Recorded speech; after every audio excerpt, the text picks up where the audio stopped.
This podcast is brought to you by Most Valuable Podcasts, leading the league in podcasting entertainment. What's up, Real MVPs, Ricky Widmer here, along with the fabulous one, Dave Oster. I don't know, we're going to try that on today. You know what? Hey, everybody. I'm trying new things. Like, you gotta have a nickname. We'll get Dave. something to stick, people. The fabulous one, the voice changer, Dave Oster. the tone changer, Dave Please Oster. No, we don't need to do that. I'm just trying to... I do that all on my own. The fabulous one is what I'm trying to go with today, but welcome into the Primetime Podcast. It's a two-man boat today, or two-man ship today. Are you getting enough Ricky and me action here? You got us with the NBA predictions. People were not happy that Dave said the Knicks were going to get nothing. I said some mean things about the Knicks. People were mad at me because I called the Raptors Kawhi and the budget team. But at the end of the day, we're two guys in a room talking basketball. And today we are talking strictly, basketball, and then something that kind of... We got a little extra. Goes into both football and basketball. We're talking about, obviously, LaMelo Ball, because he was out there, said his goal is to, obviously, be the number one pick. We're going to talk about that. Then we have our way too early big board, Dave, because it would not be the next draft season unless we gave you our way too early big board. So we're going to do our top 10 for that. And then we're going to kind of close the podcast with a chill conversation about Big 12 commissioner came out and said that transfers should sit a year. So you and I are going to discuss, should transfers sit a year or should they be allowed to play immediately after transferring? Before we get on into everything, make sure to hit that link down below and check out patreon.com/most valuable podcast. Was that good enough, Dave? I didn't want to go crush that link. Crush that link down below, bros. As patreon.com. We love all of our patrons. $1 gets you the MVP podcast a month early. It also gets you access to our Discord. You would have saw the way too early beforehand, and would have thought that Dave and I were tied for 11. Soapy, we still love you, man. Shout out to Soapy. But Dave, let's move on into this first topic, and it is LaMelo Ball. So he was on the jump a while ago to announce that he's basically going to take his talents to the NBL in Australia and New Zealand. As Jake told me, also one of our patrons, he's like, well, he didn't really have a choice. After he declined going to college, he got money from a sneaker deal, which is a no-no for the NCAA college. So basically, fine, I'll go play internationally, which he can do. He could have chosen a couple of leagues. The NBL seems to be right now one of the best options for him. Could have went to China. Could have went to... China would be interesting. Could have went to Lithuania His again. brother's reputation there might be a little sketch. To go back. So I was going between, is he going to go play in a EuroLeague or is he going to the NBL? The NBL seems like the best choice for him. Yeah. And we've seen guys as recently as Terrence Ferguson come through the NBL successfully. So I'm super intrigued by he and RJ Hampton, who we also talked about recently, both heading over there. The thing I will say, and this is before we talk about could he be the number one pick, because obviously he said that's his goal. Yeah. The thing I like about him choosing the NBL is because now RJ and LaMelo, it basically, in my mind, I don't want to say gives them more cred, but it's one of those things where now when we're talking about draft, it's not like one guy just sitting over there in the NBL. It's, hey, there's two of them over there, and they have gone head to head. Like, we can see what they're doing. So it's like, by LaMelo going over there and RJ already being over there, they're kind of helping each other out by playing in the same league. That, in my mind, that is. I don't know if you think the same thing, if it even matters that they're both in the same league. I think it's helpful because it kind of gives us a gauge. This past year, Brian Bowen was over there, right? Yeah. And he was an okay kind of role player over there, which is kind of below expectations for what we were hoping he would be after what we saw out of him in high school. And if he had been allowed to go to college, there's some issues around that. I think he would have had a better draft. I think his draft experience would have been better. So by having two guys go over who are both great young players, LaMelo's already got the international experience because can't forget Lithuania. Yep, can't forget that. He did Lithuania, then Spire, then the Drew League. Yeah, I think somewhere in there was his dad's league, the Big Baller League.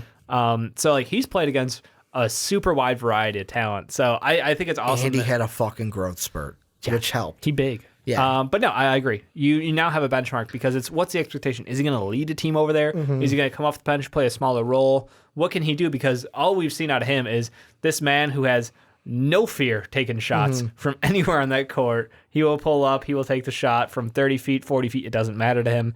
He has the same confidence regardless of if it goes in or not. And it's going to be interesting to see how well he can develop around grown-ass men. And that's one of the things of it kind of leads into, could he be the number one pick? And not only that, he's going to be around grown-ass men compared to you like that? College kids. There's just something else that I know this kind of is like a precursor into our big board, but when I was watching the different films for our big board, and there's a ton of guards. You've got Nico from Arizona. You've got Theo from France. You've got Cole Anthony. Basically, I know he's a 2-guard, but he's got point guards. There's a shit ton of guards. I'm talking about Anthony. I think it's Anthony Edwards, the Georgia recruit. He's basically a shooting guard, but he's got point guard tendencies from high school because obviously you're the best player. Yeah, you Anthony Edwards, Cole Anthony, R.J. Hampton. Yeah, Nico Mannon. Let's see, Therese Maxey's a combo guard. You got Ayo, who's already in college. And the thing that separated LaMelo in my mind from all the rest is one thing, because all the guys, they can dunk. There were some that could shoot. But with LaMelo, he can shoot. He's got the dribble ability. I don't know if what you see in the Drew League of like him going between the legs is going to psych anyone out in the NBA. But to me, he's a guy who can shoot. He can drive.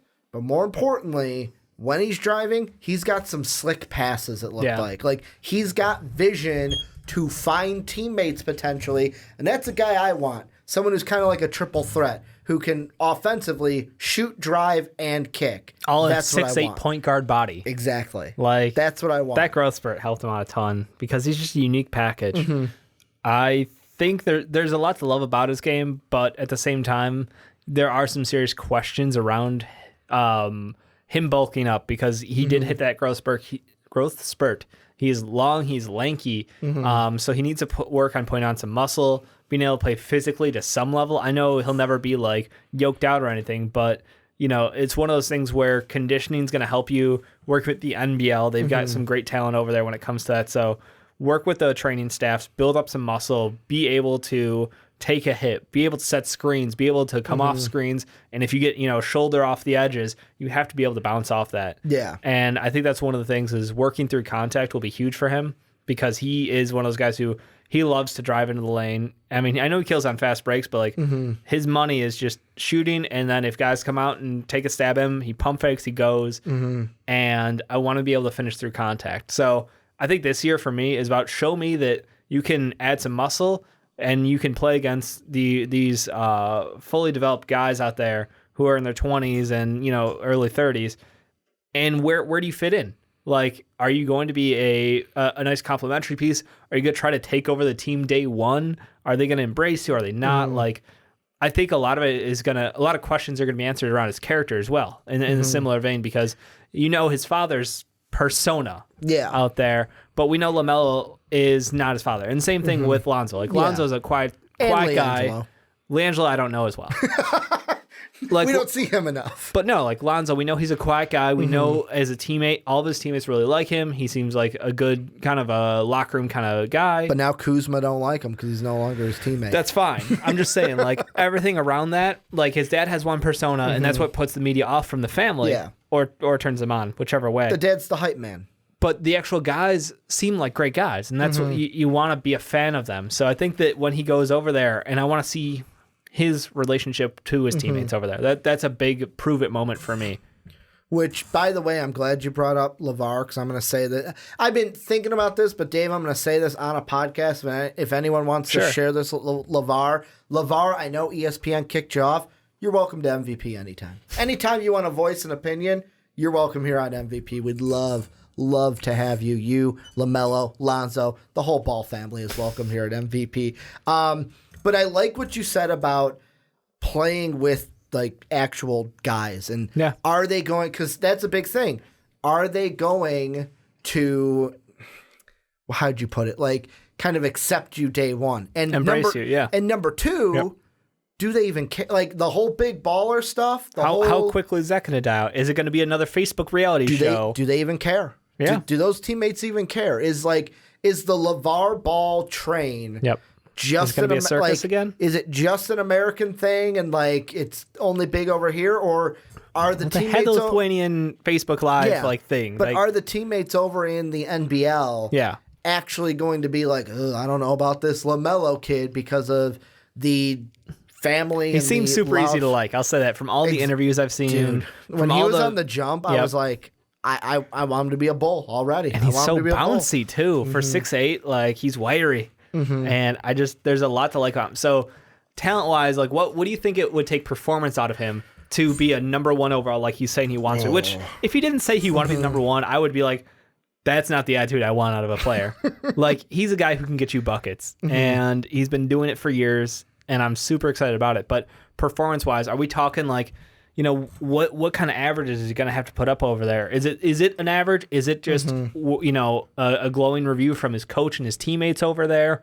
What's that gold star check mark that you're looking for? So the first thing I was going to do is let's base it off of what we saw from this past year's class. And the funny thing is, I went to go to Tankathon because I'm like, I'll pull up Kobe White's. And Tankathon has already changed to 2020. Nice. It's a new calendar year. Nice, Tankathon. And they've got their big board up. Where do they have LaMelo? They've got LaMelo 11th. Yeah. They have him listed at 6'6". 6'6", 180. So like you said, that 180. It's got to go up because he's somewhere between 6'7" and 6'8" now. And that's the good thing about playing in the NBL. Those even guys on the other team, they're going to be bulked up. They're going to be of size to where it's like, hey, if you're going to drive into the lane, you might get decked. And it's like, okay, I got to bulk up because I got to be able to take that. Kind of like what I'm thinking is Derrick Rose into the lane. You get hit, you got to be able to bounce up. You got to finish. And finish with the basketball because that's going to be the big thing if you're driving. But if we look at because I'm thinking LaMelo is like a point guard. If we look at the point guards this year, and I know Darius Garland, throw that aside because he only played 4 games. If you look at Kobe White, who is the second point guard off the board, in college this past year, put up 16 points, 4 assists, 3 rebounds. And when it comes to LaMelo's game, though, I kind of want 15 points wouldn't be bad, but there's a part of me that's like, this is a professional league, not a college league. So there's a part of me that's like, I kind of want more than 15 points. There's part of me that's like, maybe I want that 17 to 18, maybe 19 points per game. But the big thing I want to see from LaMelo is those assist numbers because I've seen that passing ability. I would love it if he had I'll dumb it down a bit. So I'll say 18 points per game, about 6 to 7, maybe 8 assists per game. And then the rebounds are the big one. Are you happy with Kobe White had 3.5 because of LaMelo's size? Do you want to see maybe 5 boards a game? I think that's from LaMelo. I absolutely think that he is. I want to see not as stupid, but he's a triple threat. He can score, he can rebound, he can assist. So I'm expecting not jaw numbers, but you better show me the fact that you can get. I'm thinking 6+ boards and 5+ assists. Okay. I want to see if you could in the NBL. So you're a little bit higher on the boards, lower on the assists. Yeah. Okay. I'm curious. Well, the pace of play is a little different, and I don't know opportunity wise what he's going to be. So it's very hard to say. I think based he's on going to have a gel period coming into that team. Yeah, I would have to assume so. I mean, if he puts up 14, 6, and 5. That's not a bad line for the NBL. No. I would be pretty interested at that point. But I mean, it's on top of that, it's efficiency. Did his shot get any better? Because his shot goes in, but the release point's not great. The form's not great. I'm not a shot doctor, but those two things are clear to everybody who sees him. Do you think that? And I almost say this hesitantly because you look at a guy like Buddy Hield, and I know his took years in college to Wooden fix. Award winner. Put some respect on it. Yeah, put that respect on it. Yeah, he was a 4-year college player. Yeah. And he fixed that shot basically shooting with the wrong hand. Yep. In college, do you think there's any benefit to, hey, being in the NBL compared to college where it might benefit his shot? Like does it matter where he is, college or professional overseas, that one's going to help him fix his shot better than the other? It depends if his entire entourage, crew, training group is going with him, or if he's going to take different perspectives, different opinions from guys who've been doing it for decades. And that's the thing for me is you have to appreciate the level of coaching over there and not throw it away. I know Markelle Fultz is the golden child for man, did he take some bad advice on his shot during the offseason. He worked out heavily, bulked up, and then the shoulder injury. He was overthinking it after the injury. No, it was an injury. Can we say it's an injury? But after you get an injury, you kind of have to. Things aren't sometimes when you have an injury, you have to change what you did because you're not able to do it because of that injury. But he had the injury for the last 2 years is the problem. It's not like he overthought it. He was injured the entire time, according to doctors. Yeah. So I don't want to get in the mental aspect of that at all. I think it's just the fact he yoked up because that was one of the things against Fultz coming out was he was so thin. Too small. He was just thin. I mean, that's the thing. You get worried about those young guards. And I think that, it fucked with his shoulder, which fucked with his shot. And, I hope at some point this year we'll get to see him in the 2019 season really kind of become himself again. But, he's a guy who listened to a shooting coach, a friend basically of his own. Yeah. I think it was a family member or friend. At this point, I've already pushed it out. But, to change his shot up a little bit to be a better, more consistent shot, and that really didn't help him at all.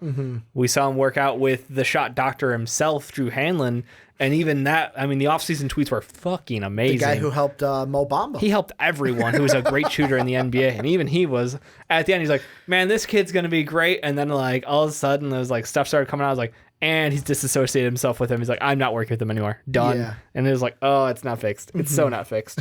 So I think it's just, you got to have the right people around you. And if he's just going to keep doing him, that's fine. It works for him. Yeah. I don't think you have to fix the world, but I think you do need to continue to tweak it. You can't fix overnight, but you can make it better.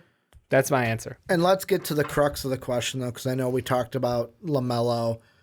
In your mind, could he be number one? Because there is right now a slew of players.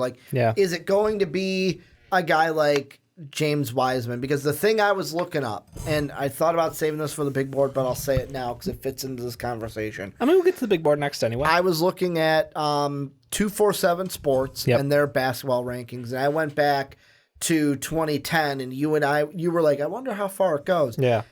And eerily, it went farther back, their coincidence of if you looked at their rankings, there were some years like the Ben Simmons year, the Anthony Davis year. When those once in a generation prospects are there, and they're there since, they were the 12. Andrew Wiggins year. Exactly. Those are the guys who are on the map already. This player was number one coming out of high school. Soon to be Bronny. He then became the number one pick in the draft. Yep. And there were other ones like John Wall and Kyrie were 2 years where it was the number 2 recruit was the number one.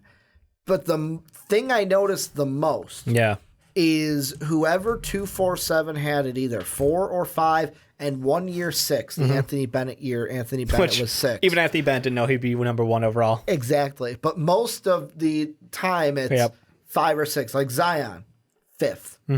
RJ Barrett was 1. Cam Reddish was 2 coming out. Yep. But the thing is, if you look at them, the 5th or 4th are usually the number 1 pick. That means James Wiseman, most likely not going to be the number 1 pick. According to them, it would either be R.J. Hampton or Cole Anthony. Yeah. Would be the number 1 pick. But it's like, you got Cole Anthony, you got R.J., you got LaMelo, you've got Anthony Edwards, James Wiseman. I know it's way too early to even look at this for an exact who will. Yep. But when you look at these guys, what kind of goes through your mindset with the who could be the number 1 pick when we get to June 2020? I think it's a year from right now, Dave. I know. I'm super excited about that. We get a full year with this group of prospects. I wouldn't put my money on LaMelo being number 1. It's so hard for a player who is not playing under the spotlight of the NCAA to get that number 1 overall pick. I mean, we saw the most gifted prospect. I'm sorry, not most gifted, most polished prospect in Luka Doncic last year go 3. This was a player who had been just dominating European basketball for years. 5. DeAndre Ayton was 5, by the way. Oh, okay. Just throwing that out there. That has what to do with Luka Doncic? No, he was the 5th in the ranking, so Great. Of course he was number 1. Great, thanks. You're about a minute and a half behind on that conversation. Yeah. But you have the most polished player, someone who's accomplished in European basketball for years, and he didn't even go number 1 overall. Yeah. So I think it's a huge hump to overcome, not being under the NCAA spotlight. There's just something special about college basketball in America. On top of that, you hit March Madness. The lights are on. You get so much more hype. You get so much more attention. And the accessibility, being able to send your scout, like NBA scouts, that's their job, is they go watch college kids play. But at the same time, having to go to Australia or New Zealand to watch someone play, you're going to have less opportunities. You're not going to have the same level of access to this guy, to be around him, to be around his teammates, to be around his coach, to constantly be asking questions. It's just harder to accurately gauge their ability level and, their potential. So with LaMelo, it's a little different because we've had that open access for a couple of years now. But I still believe that it's just too much. It's too far removed from the spotlight. I don't think he'll go 1. I think he could go top 5, but I don't think he can go 1. And that's the thing. It would take, if he took over the NBL and is dropping 28-7, then shit, son. I think the thing the one thing that could help him is I throw back the RJ thing, him being over there. Yeah. Because the biggest thing that could help both of them is if both of them have a rivalry in the NBL, where basically it's kind of mano-a-mano. I'm not saying they have to hate each other, but when these two play and when they're kind of playing, it's kind of give us a reason to stat watch. Give us a reason to see when they go head to head. Make it a marquee matchup in the NBL. If they do that, LaMelo will help RJ, RJ will help LaMelo, and they could kind of raise each other's stocks together. But you are right. Once March Madness hits, there are some cases, Ben Simmons, he didn't need March Madness to be number 1. He was the number 1 prospect in that draft. But there are times we see guys rise up because of March Madness. Look at Jarrett Culver. Texas Tech makes that run. If they don't make that run, does he rise to the rumors we had before the draft where it was teams 4. are going to trade up to 3 or trade up to 4 to get him? I know he ended up going 5? No. He went 6. Yeah, he went 6 because the Cavs took Garland at 5. Correct. But how much is his rise if they don't have that great tournament performance? Had he actually, not really underperformed in the last 2 games of that tournament, he likely would have gone 4. That's the thing. I just don't. There's no way to quantify what March Madness can do for a prospect. Dante DiVincenzo. You even I'll throw out who the Warriors drafted this year in the first round that Sean didn't like, Jordan Poole. Yeah. But if you look at him in March, when the lights were on, he had some pretty good shots. He also was a workout warrior at the combine. So, you got workout warrior. He's hit shots under pressure in the biggest of stages. I'm thinking of Jordan Bone. I take that back. But it's that tournament, all the eyes in the United States kind of turn to that tournament. And also there's kind of this 8-ball also, and RJ kind of falls into this too. The last non-college player to be taken number 1, Andrea Bargnani in 2006. That was the last. How did that work out? Well, the next guy after him was LaMarcus Aldridge that the Bulls drafted traded to Portland. Thank you. Thank you, Portland. Who did we get in that one? Oh, that's right. Tyrese Thomas. Also, number 6 in that draft is So off topic real quick, Jake, our patron, put on Twitter, he retweeted show a gif of one player that you wish could come back 100% healthy and see what their career would be like. Brandon Roy was one of the guys I thought of. Yeah. If his career was totally healthy, what would it look like? But RJ and LaMelo are going to have that 8 ball behind them. For me, I know one thing for sure. I don't think Wiseman is going to go number 1. Not that he's going to be bad. I will put my money. We'll talk about that more in our big board segment. Yes. I would just put my money on one of the guards. I would hedge my bets on one of the guards rather than Wiseman going number 1. But LaMelo, I'll go 40% chance he's the number 1 pick. That's pretty high. And that's pretty high for most people. But I think that he's something special. And if he plays well, it's not going to matter where he plays. Like, talent is going to shine out over the rest. But this is where you guys come in. Let us know what you guys think down below in that comment section. What do you think of LaMelo Ball going to the NBL? What does he need to show? What do you see from him already? Could he be the number 1 pick in the 2020 NBA draft? And Dave, let's move into that big board that you mentioned just a little bit ago in our LaMelo Ball segment. If you're on YouTube and you didn't see it, make sure to go check out our LaMelo Ball segment. We talked about, could he be the number 1 pick in the 2020 NBA draft? But we are going to give our way too early big board for the 2020 NBA draft. This is only a top 10. We're not going to go full 25 deep big board on this one. But got to leave you wanting something. Yeah, we're going to give top 10. Dave will give his, I'll give mine. We'll kind of talk about the prospects in general. If you have any thoughts, obviously leave them down below in the comment section. Also, follow us on twitch.tv/Most Podcast, because Dave, if they have Amazon Prime, what can they do now? They can push the Amazon Prime sub. They can sub to Most Podcast on Twitch. It's like I've been using the Kurt Schilling, Why Not Us, where it's like, Amazon gives you that free money. Yeah. Why not us? Why not us? Why not give it to us? Because we'll be going live for the NBA free agency. That's right. Forgot to pitch that. It's a great pitch. We'll be going live. I'm assuming like 4:30. Yeah, but we'll try to aim about a half an hour beforehand. Give you guys some time to fill up the room. We'll rumor mill around, because by then there'll be some stuff locked in already, and then we'll get like the breaking news. 5 minutes after that something's actually been penned. I hope someone big signs right after the deadline. Yeah, I hope it's not like one of those years where it was like, all right, great, we waited 2 weeks for this signing. It's gonna be brutal. That's what's gonna be, like Kawhi or something. But that's not why they're here. Yep. They're here for the draft. Let's kick it off to you. Go 10-1. 10-1. Give us your top 10 for the way too early 2020 NBA big board. All right. At number 10, I've got the small forward, power forward combo. I mean, he might be one or the other. I'm not really 100% locked in a position. But Precious, coming into Memphis, that team's going to be fucking stacked. I love the team. He's got great size, great length. We'll get more in depth on him, I'm sure, later. At number 9, Isaiah Stewart, the center forward combo going to Washington. At number 7, Khalil Whitney, forward going to Kentucky. At number 6, wait, am I already counting wrong? Number 8, Khalil Whitney. I'm already counting wrong. I apologize, people. It is behind. It's past my bedtime. 10 is Precious. 9 is Isaiah. 8 is Khalil. Number 7 is RJ Hampton, who we just spoke about briefly in the last segment. Number 6 is Jaden McDaniels, going to Washington.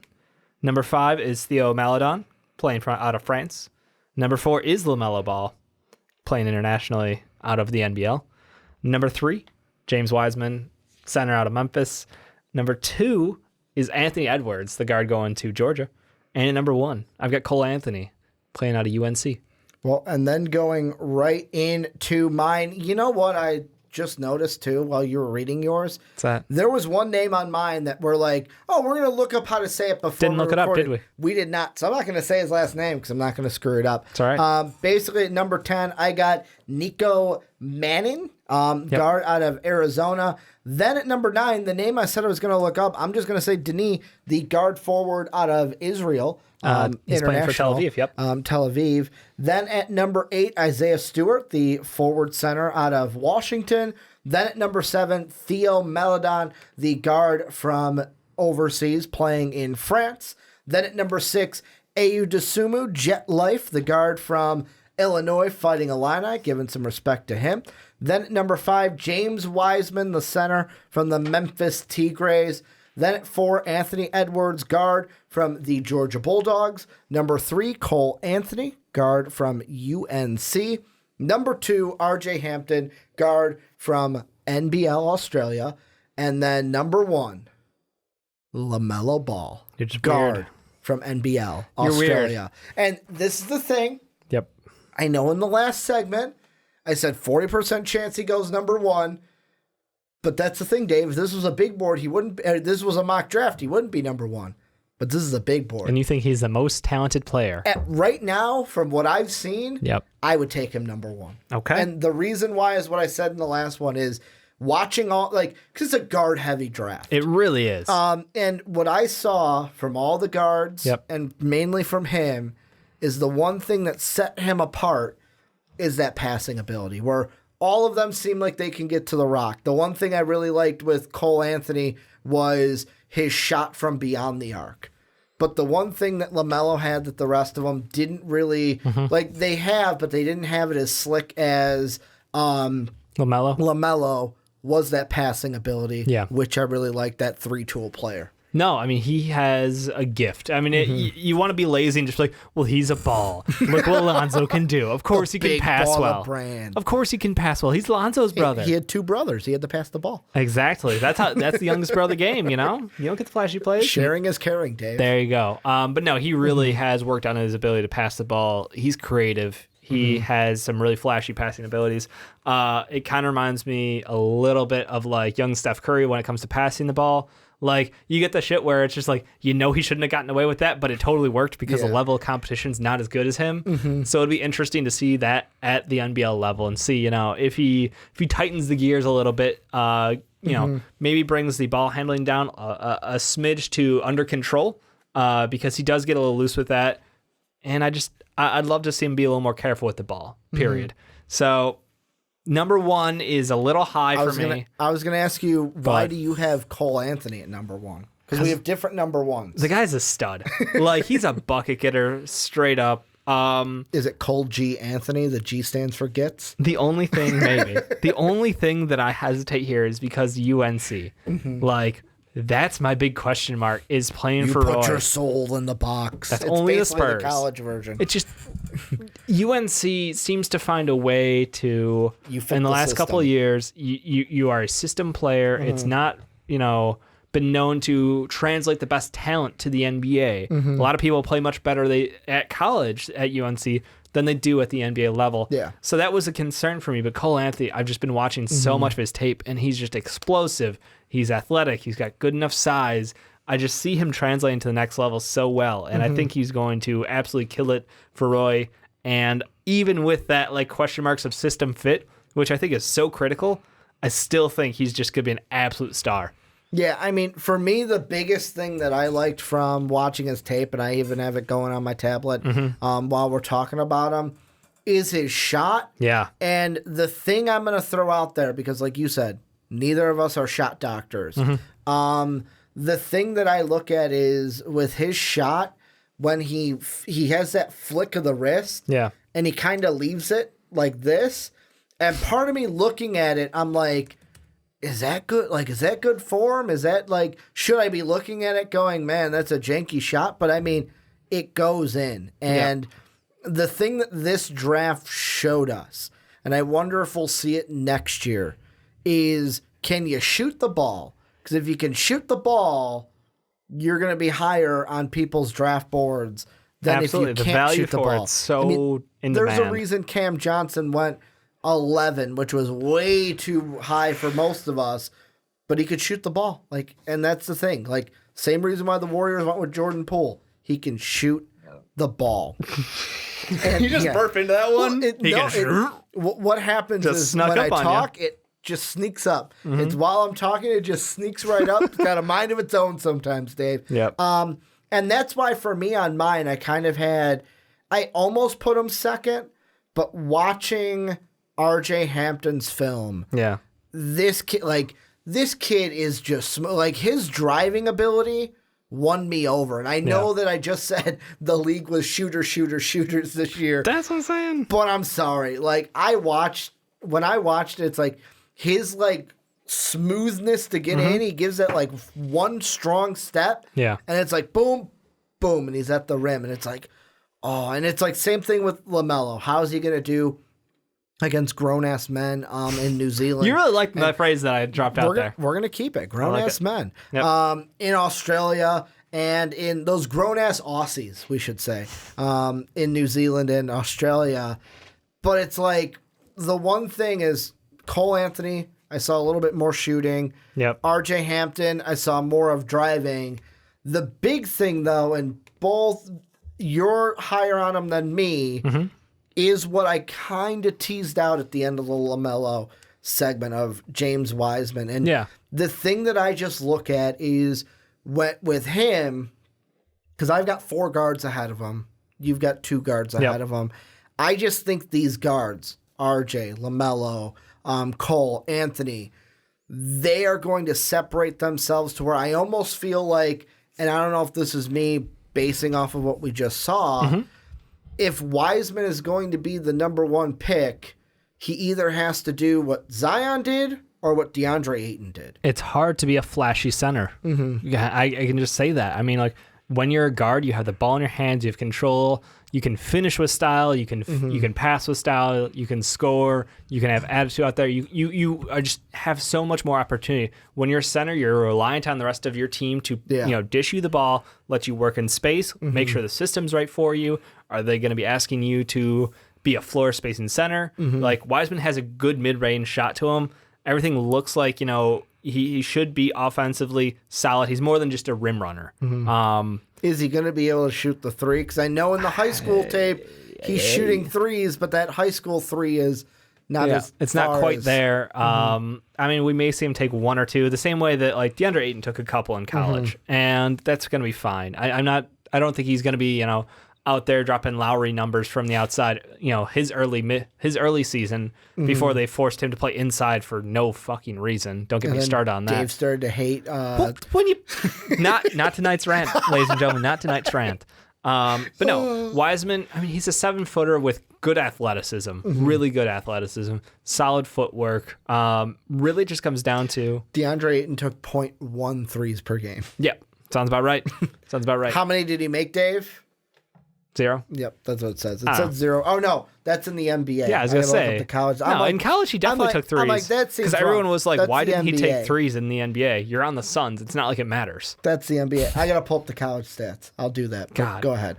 So, yeah, I think Wiseman, just for the fact that he's a 7-footer, I've heard, like, somebody comment saying, like, he's a better version of Jackson Hayes. I was like, I don't really see that straight-up comparison. But no, I just think he's a physically built NBA-ready player. And had the rule been in place where you can go from high school to the NBA, he would have been there. Absolutely.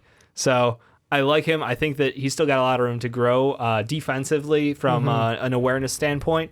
He's a decent shot blocker. I think he can get better at it. I think his positioning can improve defensively. He makes up for it because he has good length on him, and he's pretty quick moving. But if he can just work on his timing, work on his positioning, he has a chance to be really something special. And the thing I will throw out there, first off, DeAndre Ayton averaged 1 3 per game in college, and he hit 34% of them. Yeah, that's exactly that could absolutely be worth it. I knew it seemed wrong because I'm like, I don't remember watching college film where he shot 3s. That's weird that he didn't average a lot. I mean, just enough to make them come out and guard you on the perimeter, and you can drive. And I wonder the fact too that, like, the thing that I think about when it comes to Wiseman also is almost like I'm thinking the Zion RJ Cam effect of, like, I know it's not they were different. It was 1, 2, and 5. Yeah.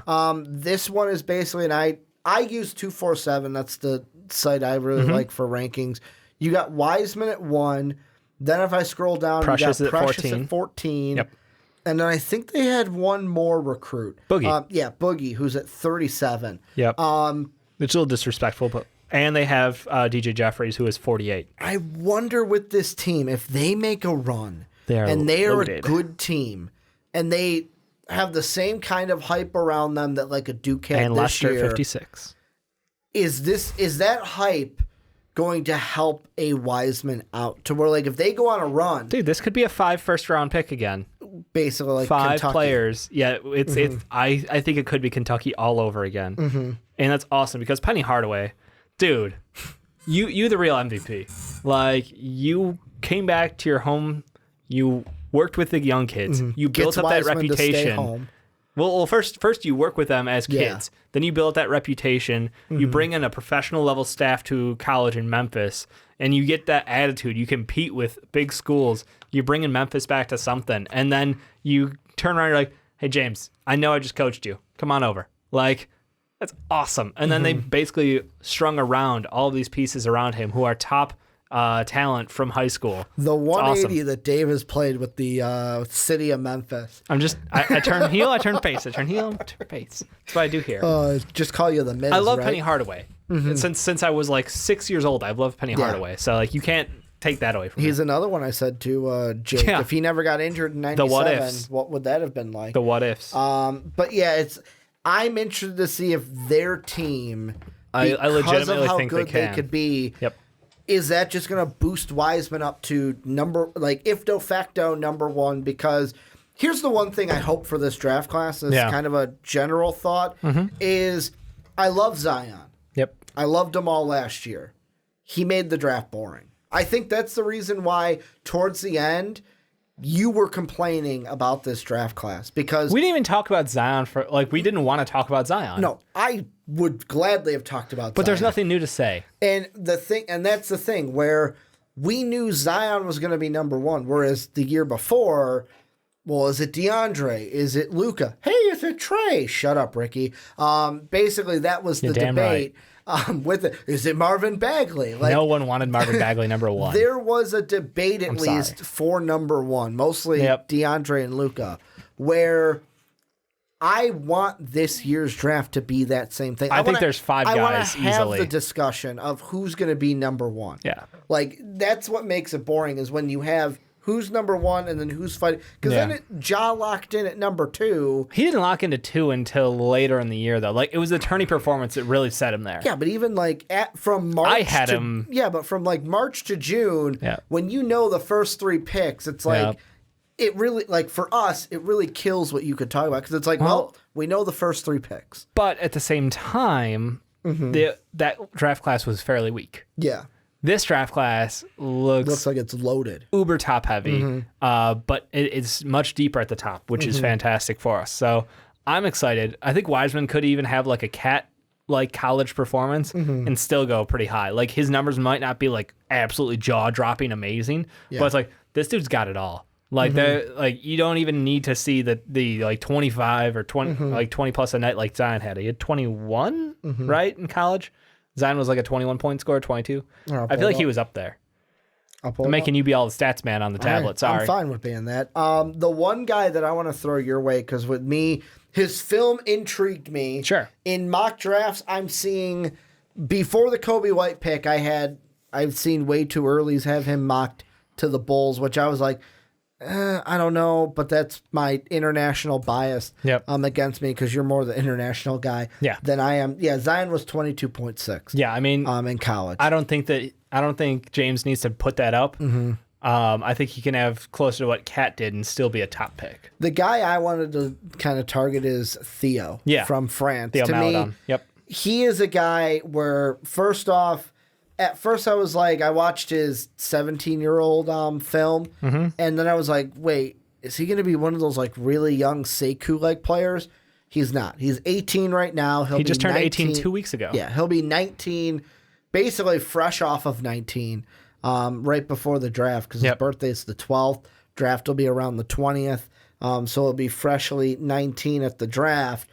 To me, he's an interesting one, because I feel like he doesn't score a lot overseas, but the thing that he does well is shoot the ball. Yeah. And I could see a team going, well, he doesn't take a lot of threes per game, but if you're hitting them at a 40% clip, we can teach you how to basically increase that volume to where you're shooting more than 2 a game, to where I look at what he brings and I go, there's going to be a team that falls in love with him and maybe chooses him at like 5, 6, 7 compared to going with a college kid like a Nico from Arizona. Yeah, I mean, there's a lot to like about him, and I don't think that the frustration of teams seeing like Frank come by and, he was drafted on his defense and his potential to grow. Look, he's so young, he's so raw, but he can play NBA level defense already. And it seems like teams gave up on that quickly, and it's hard to put out a pure defender who hasn't got an NBA level of offense like at all. And he's worked on it, but it's still not quite where people want it to be, and that's fair. Like he's a talent who is drafted on potential. I think Maladon's going to have more of what you want to see day one offensively. He's gifted. Shoots 49% from the field, 40% from 3, 86, almost 87. He's had some good performances at tournaments. He's had good performances in EuroLeague. Like, there's a lot to like about him. He's not the most accomplished player, but I think he's going to be good talent. I think he's going to be taken fairly highly because he has good size.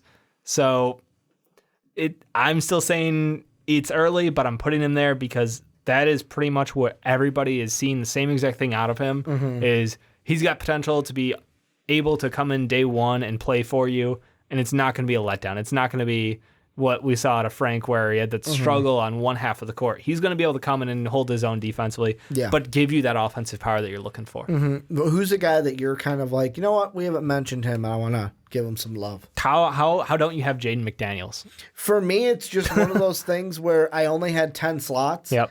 And, I mean, I looked at my board, too. Yeah. And who did I have? I had another international player on my board that I took him all. Oh, I had Killian Hayes on my board at 10, and then I took him off because I'm like, I had to put Isaiah Stewart in the board. There's only 10 slots. And I get you, but Jaden McDaniels is a 6'10 and a half, 6'11 maybe kid who has ball handling skills, who can score in transition like a he is athletically gifted. Is he related to the McDaniels? He's a little brother. He's a little brother. And his dad's a coach, so he's got that ability he understands basketball really well. Yeah. Let me put it that way. And he's playing on Washington, and like you said, he is playing with Isaiah Stewart, so they've got a 1-2 punch at the top, which will be really interesting because a lot of people are rating Isaiah Stewart higher than him. Yeah. I know 247 is one of them.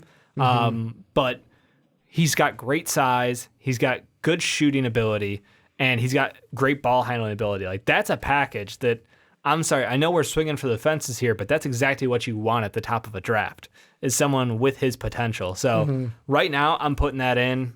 I feel very confident about him being a top 10 player this year. I really don't see a whole lot of drawback to him because the only thing he needs to do is physically start to add muscle. And that's going to be the next 3 years of his life. Like, that's not something that's going to be overnight in college. He just needs to continue building his body, but I have no problem seeing him do that. Like, I don't think he's going to have the BI level of struggle where BI has not been able to physically get where he needs to be.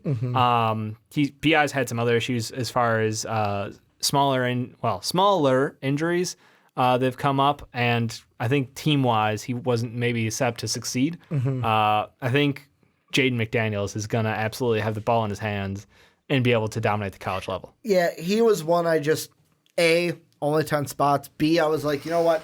He's one where let me see how he plays with Stewart at Washington. Because I like Stewart a little bit better right now, which the one thing I'm confused, Tankathon has Stewart at 17, where I'm like, wow, that's kind of really low. The one guy last guy I want to mention is I fell in love with him before the 2019 draft. Yeah. And he's lower on my board. He's 10, is Nico. Yeah. Going to Arizona. Little bouncy guy. The first time I watched this film, I was like, I want the Bulls to draft him. I want him in a Bulls uniform. I don't know. Just white point guards. I think it's Archie Diacono that made me fall in love with that. Captain Kirk. Well, we got Captain Kirk. We grew up on Captain Kirk. We got Archie Diacono. Well, Arcidiacono now, which Bulls fans... Ryan Arcidiacono. Put some respect on his whole name. Getting mad at people think Sean. his first name is Archie. Arcidiacono. Could you imagine if his name was Arcidiacono? No, if his name was just Archie first name and Diacono last name, that's what people think. That's right. So Ryan Arcidiacono. Yeah. Villanova. Yeah. Villanova. But Bulls fans getting mad at Sean for saying that Arcidiacono sucked. Yeah, that was pretty funny. Dave's one that we got to get you that city jersey, man. I go for the custom city jersey for him. Arcidiacono. But like Walt Lemon Jr. also, whatever. Well, the back would just say poo. Poo. That's what the back would say. But like, yeah, this Nico, he can drive, he can shoot.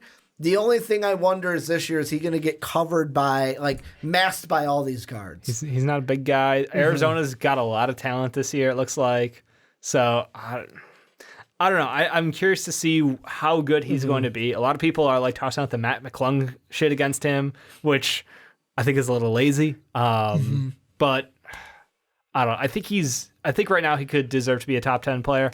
I didn't have him on mine. I was going for a lot of guys with a lot of upside. Like Precious is one where he's 6'9" with a 7'2" wingspan. Like he's got all the physical attributes to be a top end player at the NBA level. Also got Whitney from Kentucky. Whitney, yeah, that. Or Whitney. Yeah, I say not Whitney I was like Jeff Whitney. It's Whitney. You got me. I was confused. Like, Whitney. Yeah, Khalil Whitney. I'm going on that Jeff Whitney from Kansas. Khalil Whitney, he was a kid, grew up in Chicago, moved out basically to go get some real level of high school basketball. Sorry, it is what it is. It's Simeon and the rest. But he's like 6'7", 200 pounds. He's got good size, good speed. Offensively, he looks really good. And I think that he's someone who at Kentucky can carry that offensive load. Super excited about that. But, I mean, it's kind of fun because we've got a couple guys from Memphis. We've got a couple guys at Washington.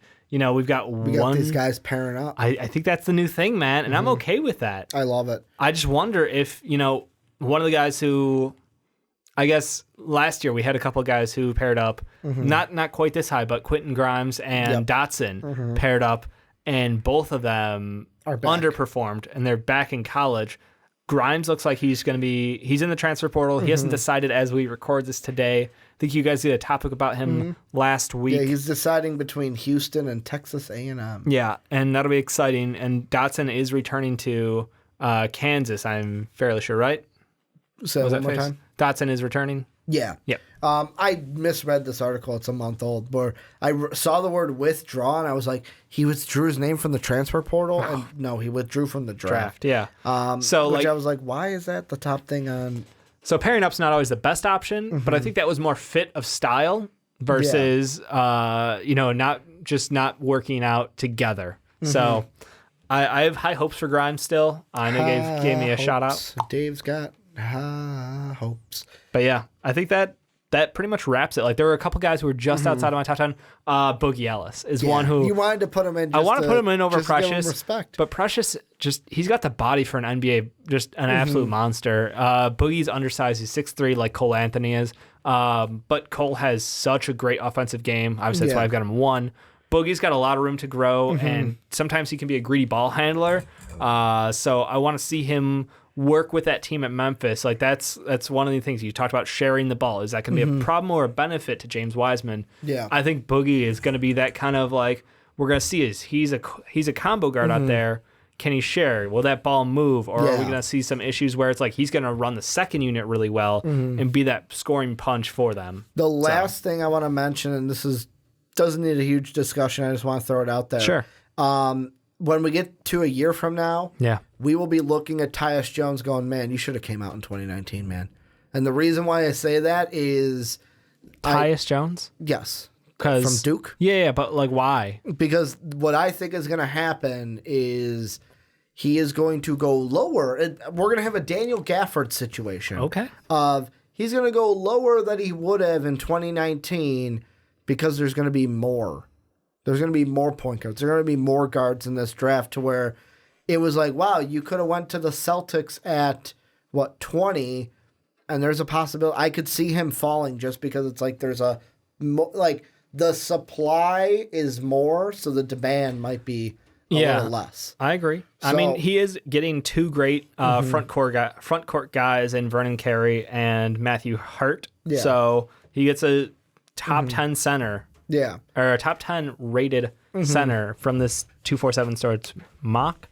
I'm sorry, big board. I'm just done with mock season, man. I gotta put mock season behind me for a couple months. Yeah, mocks, big boards. It's big board time. We're on the PTP. Dave speaks big boards. But I mean, that's just one thing where I have a gut feeling that it's going to be a Gafford situation of, you know what? There's just more people to compare you to.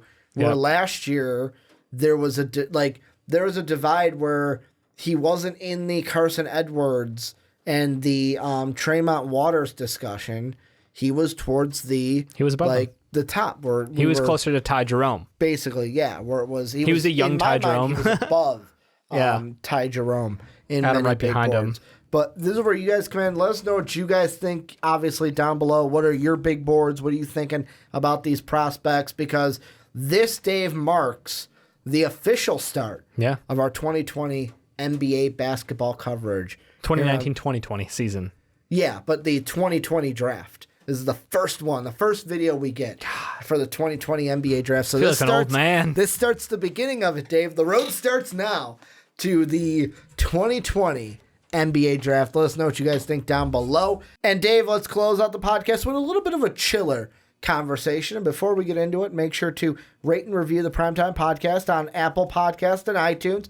Every 5-star rating means the world to us, helps us get into the ears of more people. And Dave, we're talking about transfers and transferring in all of college sports. And the reason why we're talking about this is because Big 12 commissioner, this is about a couple weeks old now, but I think it's still kind of it's totally relevant right now because the transfer portal is still open. Where I'm looking up the exact name. Big 12 commissioner Bob Bowlsby said on around June 11th, basically that transfers should sit out 1 year, where it's a lengthy quote, but I'll read most of it. He goes, "There's a fundamental mistake in all this that we ought to seek to fix." Bowlsby told the assembled group, adding, if he was a benevolent dictator, he would enact a rule that would make all transfers sit out 1 year. He said, there's a rule that treats different sports different ways, and we should have had a rule treated all the sports the same way. We would have been much better off if there was always a transfer residence requirement in all sports. Everyone sits out and gets acclimated and then have a chance to get a year back by graduating. He then went on to say the problem is what's a good rule for some might not be a good rule for all when you have 350 institutions in D1 that are all trying to do what's best for their institution. It's very difficult, if not impossible, to come up with a plan that is mutually impactful and favorable for everyone. What is a great rule for 100 schools is terrible rule for the other 250. So the viability of those kinds of ideas, it's a big change. But I think that's where change has to start. We have to think about it at its foundation and design something that works better than what we have. I get where he's coming from. Do you? But I don't think it works. And the reason why I say I get where he's coming from, because he's coming from an educational standpoint. Oh, okay. He is coming because what he said was they get a year to get acclimated. But let's be honest. You emphasize the word, let's bring back Cardell Jones. We ain't here to play school, Dave. Yep. And that's the thing. Basketball, football, that's what we talk about mostly here. Like, he's talking about all sports. Yep. I feel like when it comes to the volleyball, the water polo, the badminton, like those sports, a lot of those athletes, you get the, hey, because there's not like a professional volleyball league unless you're going to do sand volleyball or like play for the women's team and stuff. Play for the Olympics. There are semi-pro volleyballs. I feel like a lot of those smaller sports, you do have students that are like, hey, I'm active in my study. And not that football players and basketball players aren't. But let's be honest. But most of them are there too. Like basketball, I am here for my year that I have to serve with you before I go to the league. Well, that's the upper one. No, that's the upper point, 1% of players. And that's what he's saying, where what's a good rule for some might not be a good rule for others. Yeah. I'm just on the mindset of, I get you want them to get acclimated because obviously as an education standpoint, you don't want students failing if they're not ready for college. But the same thing, I look at it and go, let's give the power to the students. They are 18 when they make this decision. There are many students that when I worked as a college counselor, I would blatantly, and my employer probably wouldn't like this if I told them this now. I would tell students, if you're not ready to come to this 4-year institution, go to community college in 2 years. We have transfer counselors. Talk to them. After you go to community college, it's a little bit cheaper. Then you can transfer in. Same thing here. You're making this decision at 18, and just because I chose UNC as a freshman, I'll go football because it's 3 years. Why should I be punished and have to sit out a year because this wasn't a fit? Or let's say I came to UNC because I like this coach and he gets fired. Now I want to move. Oh, I got to sit out because the school fired my guy? Or the following year, you're a redshirt freshman. The next year, you think you're coming in ready, and all of a sudden, they recruit another quarterback, and they're going to slide him right in front of you. Ohio State. Yeah, I mean, that's the thing is, you are their prize of the year, but the next year, there's a new prize. There's a new hotness that they're going after. They're offering their scholarship to because that's the business. And that's the thing. You're balancing a business with the larger sports versus education with everybody who's not a 0.01% athlete. And I think that's the thing to have perspective on is, we talk about football and basketball, and these are the upper percentages of like athletes. And, there's only 500 people in the NBA, I think. That's 500, 600. And, there's hundreds of thousands of kids who play, D1 sports. So I don't think it's a foregone thing to say, and like, only 60 of them get drafted each year. Yeah.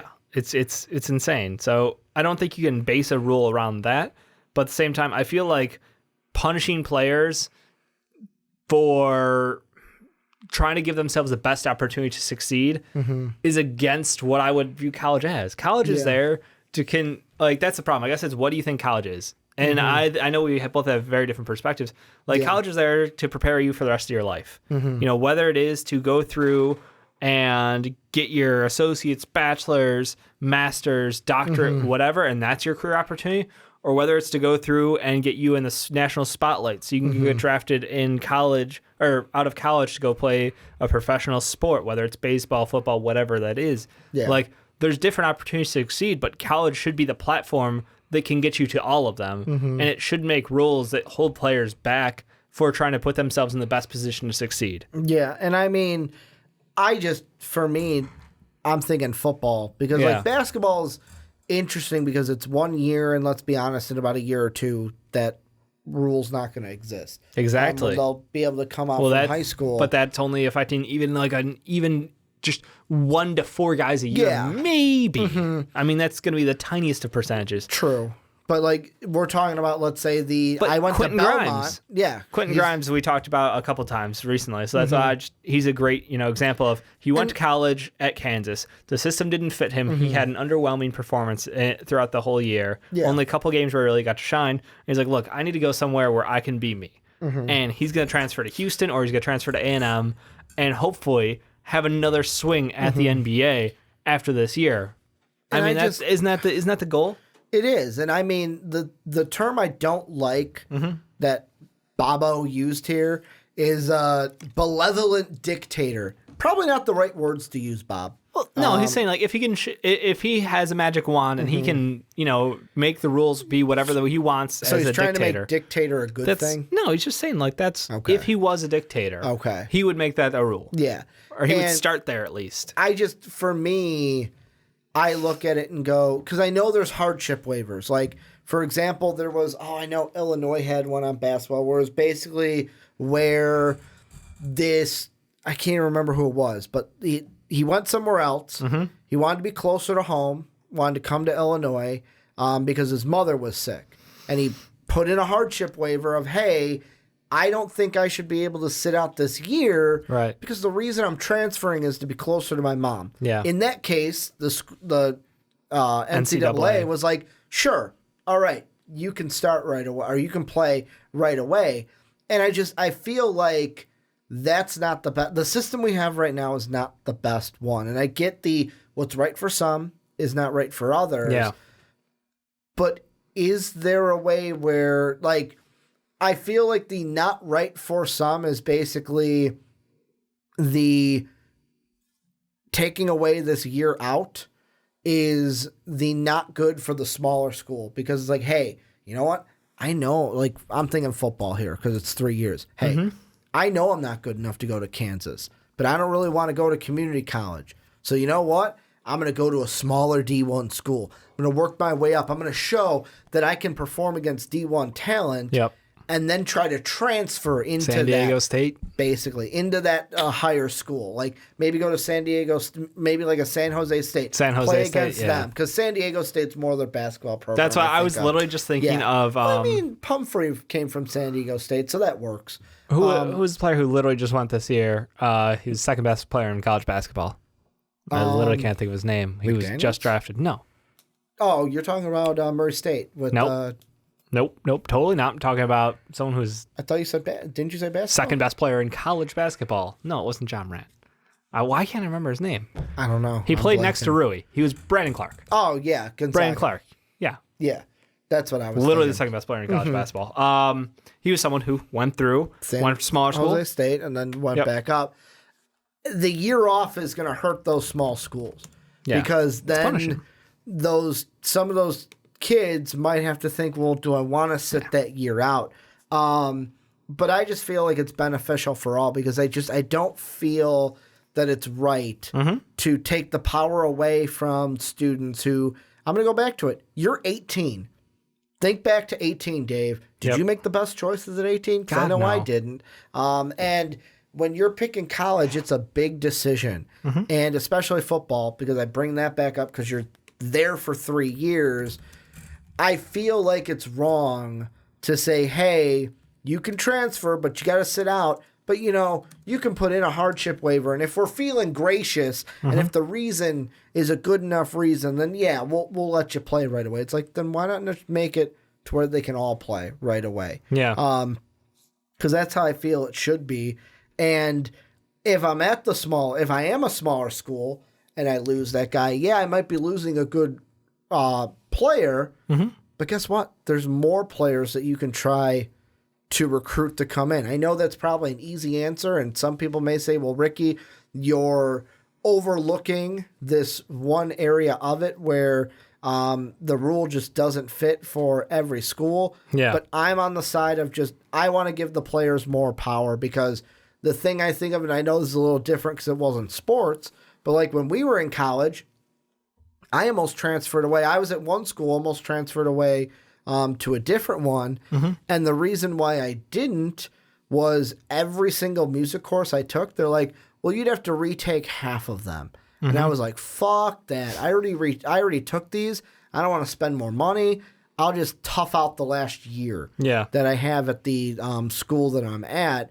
Why can't these kids in sports have the same thing of like, if I'm going to transfer somewhere, I get to play right away and not have to lose a year of basically, like, even in basketball, like you lose a year and it's like, great, like now I'm closer to my prime. Yeah, like, that's it. Like you're taking clock. And that's the thing. Like Brandon Clark talks about when he had to basically redshirt that 1 year from 2017 to 2018 after leaving San Jose State before being able to play. To not lose a year of eligibility. Yeah, I mean, it's rough because, I mean, you're just stuck there on the end of the bench basically watching, and you're not able to contribute to the team. Yes, you can practice with them and all that, but like you can't play. So it's rough, and that definitely hurt his draft stock, because had he been a full year younger, he wouldn't have been the old man of the draft basically coming out, and he potentially would have been drafted much higher. So I don't know if he would have performed as well with another year of season without that full year of working on himself, but the question's still there. Yeah. With football, I think it's a little different, but still, I think you just, at the end of the day, you can't apply the same rules to football, basketball, and baseball as you do for the smaller sports, which are not based around a major league system. And I think that it's all about the income. So different because they actually have it to where you can come out of high school. Exactly. But it's just the whole idea of like college football is a moneymaker. College basketball is a moneymaker. Yeah. Not many sports in college are moneymakers. And the fact that we're trying to apply one flat rule across multiple sports, it's just not right. Like you have to treat every sport individually and they have to all have their own rules. You want to treat everything fairly, but maybe not like you have to treat them equal to some what am I trying to say?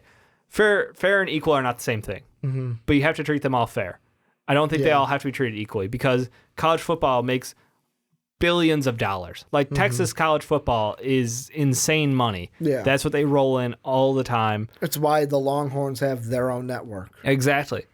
But, their basketball team, smaller. Their baseball team, smaller even than that.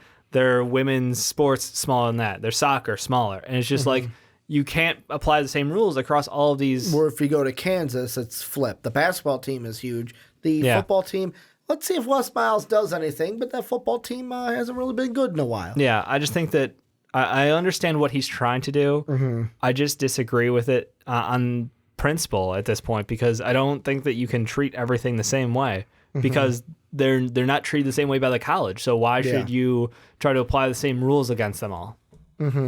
And I mean, it just comes back to also, I mean, you can then go into the different discussion of like it kind of has that same thing of paying the players as well, where it's like most of these college athletes kind of feel like, wow, I'm not getting paid. It's basically forced labor that you have me at. And if I have to sit out, I'm a year older. And then I'm risking another year of injury where I can, you risk that injury playing anyways. But like that year younger, you can come in, get acclimated right away and play. Yep. And I feel like also part of it, and if I'm looking business wise, part of it's a way to get the school to have money. Because like Brandon Clark, while he was sitting on that bench, I mean, scholarships, like those schools differently, but like a smaller school, let's say like I know NAIA is not D1, but like let's say they did it in NAIA. Well, NAIA doesn't have full rides for everyone. So if I have to sit out, I'm at this school where I'm paying tuition and it's I'm another year of racking up money to then pay in student loans. And that also goes into it for those smaller schools that might not have that player with a full ride or won't get a full ride from the school he's transferring Jimmy to. Butler went to JUCO. I mean, that's another option out there. So it's just, it's just frustrating me at the end of the day. Yeah. And I mean, I don't think this gets fixed. I like the transfer portal. I think that's It's cleaner. It's a lot cleaner and it's a lot easier for them to, enter the portal. And then you can talk to schools. They've got a very smooth process instead of the games that they had to jump through the hoops and everything. So I enjoy the direction they're going. What about those games where it's like, oh, you're transferring from Alabama, you can't go to an SEC school, but then you can't go to this school in the Big Ten because they're one of our rivals. And it's like, great, where can I go? You have to sit out a full year if you're going to play for any of these, but we'll allow you to go here only on Wednesday. Like, it's just like, come on. Only on a Wednesday after 5 o'clock. Yeah, it's just... It's ridiculous. Don't miss it by 15 minutes like Dave missed his coffee run. Cost me $1.30. College sports, like seriously, the NCAA is such a big racket, and they need to get serious about it because I feel like players are talking more and more about how they're being taken advantage of and not being treated fairly across the board. And I think at some point there's going to be a breaking point, and I don't know whether it's going to be a player strike, whether it's going to be just enough attention gets to it where people who run the NCAA have been replaced and we have some fresh minds in there who are willing to make changes because we're starting to slowly go in the right direction, but I don't know if it's quick enough. Or do we see other alternatives? Like I know in basketball we talked about, well, you can go play for the G League, you can go play internationally. Yeah. Like what if, I know the AAF was a failure. Experiment. I know the XFL is the only thing I don't like about it is it seems like their players are going to get paid dirt cheap. And it looks incredibly dangerous. Exactly. Again. I wonder, are there any of those we see maybe side leagues pop up towards like, hey, don't want to go to college? come here, get paid. But it would be interesting. But the thing we see from that is you need investors, and those investors want fucking return on their investments. Yeah, I mean, and when you can't even prop up the WNBA with the NBA's backing, you really wonder, like, where's the money going to come from? And that's the biggest thing. If, like you said, the investors want their return, and if it doesn't look like it's going to be profitable early, it's going to be really hard to convince someone, pony up the first 10 years of this league, and then by year 11, you might be profitable. That's a long time to sit on money. Especially if that person's like 60, it's like, great, so I won't see it till I'm 71. I could be dead. And that's the thing, is you can make so much more money in a bunch of different places. It's got to come from like a place of passion or a place of love, and that's the hardest thing when it comes to finding those investors. So it's a tough question. I don't know if there's a right answer right now, but they need to work harder on working towards a better answer. Well, this is where you guys come in. Let us know what your guys' thoughts are on this. Do you think that, no, it should all be this way, it should all be that way? Well, is there a compromise where it's some of the time this way, some of the time that way? Let us know what you guys are thinking down below. And if you're a student athlete listening to this, I want to hear your experience. Like, have you been in a situation where you tried to transfer, whether you're D1, D2, D3, NAIA, anything? Let us know what you guys think down below. Like the fucking, I know this isn't a transfer thing, but it just popped into my head. Like that player from Central Florida, where he had a YouTube channel, was monetizing his videos, had to get rid of his channel. Had to get rid of his channel because he couldn't make money as a player. But us in college could do this and make money, and no one cared because we weren't an athlete, so it didn't matter. To us, it's just we hold these athletes to certain standards that we don't hold everyone else to, and it's asinine in many situations. But let us know what you guys think down below. Also, check out I'm going to do it again, Dave. Smash that link down below in the description to check out patreon.com. I just can't even say it with a straight face. Bronze, silver, gold. We got different tiers for you guys to help support us. Make sure to rate and review us on iTunes and Apple Podcasts, and then make sure to follow us on twitch.tv/mostvaluable podcast and sub to us if you have that Amazon Prime. Want to thank Dave for joining me for this edition. Want to thank you guys for watching on YouTube. Thank you guys for listening on podcast services around the world. And as always, have a good day, everybody.